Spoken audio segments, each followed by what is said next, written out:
কেমন লক্ষ্মী পুজো করি তোমাদের সাথে সেটা শেয়ার করি। চলো, এই যে ফুল গাছগুলো দেখছো এগুলো সব আমার বাড়িরই ফুল গাছ। আজ আবার নতুন করে ঘট পাততে হবে, তাই ঘট বসানোর জন্য আমি একটা পাত্রে 1 ঘটি জল দিয়ে বসিয়ে দিয়েছি। তারপর সিঁদুরের ফোঁটা তো দিতে হয় 3টে করে। আমি জানি না, আমার যদি কিছু ভুল হয় তোমরা একটু বলে দেবে।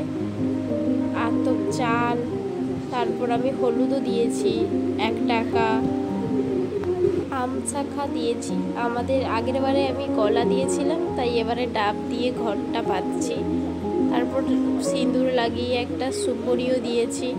এটা আমার লক্ষ্মীনারায়ণ, আমি আরতি করে নিয়েছি।